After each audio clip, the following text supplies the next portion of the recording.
এর পক্ষ থেকে আরও একবার সুস্বাগত জানিয়ে আজকে আমি আমার ভিডিওটি শুরু করছি। তো আমার আজকে ভিডিও টপিক হলো যে সামনে 3 ডিসেম্বর মাসে সহকারী উপখাদ্য পরিদর্শক যে নিয়োগ পরীক্ষাটা রয়েছে, তো এই নিয়োগ পরীক্ষাতে যারা অংশগ্রহণ করতে যাচ্ছেন তাদের জন্য আমি ইতিপূর্বেই দুটো ভিডিও বানিয়েছিলাম যে এই পরীক্ষার যে মানবন্টন, অর্থাৎ যে 100 মার্কের পরীক্ষা হবে, সেই পরীক্ষাতে বাংলার জন্য 30 মার্ক, ইংরেজির জন্য 30 মার্ক এবং গণিত অংশ থেকে 20 মার্ক এবং বাকি যে 20 মার্ক, সেই 20 মার্ক হবে আন্তর্জাতিক এবং বাংলাদেশ প্রসঙ্গ থেকে, অর্থাৎ সাধারণ জ্ঞান থেকে। তো আমি আমার গত দুটো ভিডিওতে বাংলা অংশে কি কি আসতে পারে এবং কোন কোন টপিকগুলোর উপর বেশি জোর আরোপ করতে হবে এবং কোন কোন বইগুলো বেশি ফলো করতে হবে, তো তার উপর সাজেশন দিয়েছিলাম। তো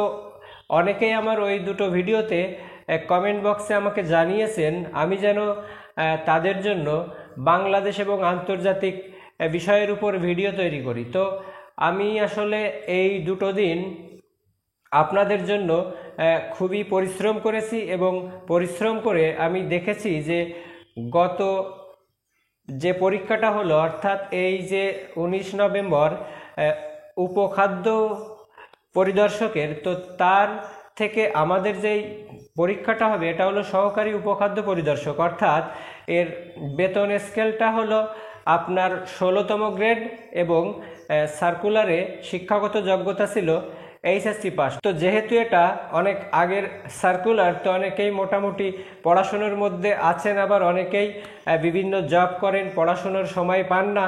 তো তাদের কথা বিবেচনা করেই কিন্তু আমি এই সাজেশনগুলো তৈরি করেছি।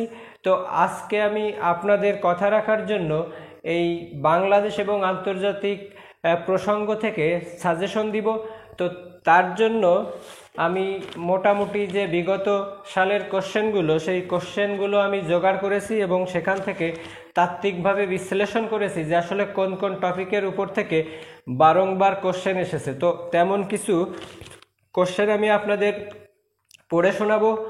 তার উদ্দেশ্য হলো যে আপনারা নিজেরাই বুঝতে পারবেন যে আসলে কোন কোন টপিকের উপর থেকে কোশ্চেন বেশি বেশি আসে। তো বাংলাদেশ প্রসঙ্গ থেকে আমাদের যে কোশ্চেনগুলো আসে সেটা আমি দ্বিতীয় ভাগে বলবো। আমি প্রথম ভাগে আপনাদের দেখাবো যে আসলে আন্তর্জাতিক অংশ থেকে কোন ধরনের কোশ্চেন আসতে পারে। তো তার আগে আমাদের যে মানবন্টনটা দেখেছিলাম যে সাধারণ জ্ঞানে মোট মার্ক 20, তো যদি আমাদের বাংলাদেশ থেকে 15 অথবা 12টা কোশ্চেন দেয় তাহলে আমাদের আন্তর্জাতিক থেকে দিবে 8টা থেকে 5টা। তো তার জন্য আমাদের কিন্তু পড়ার পরিধি অনেক, যেখানে বাংলা এবং ইংলিশে নির্দিষ্ট কিছু টপিক ছিল, নির্ধারিত টপিকগুলো পড়লেই কিন্তু আমরা কমন পাবো।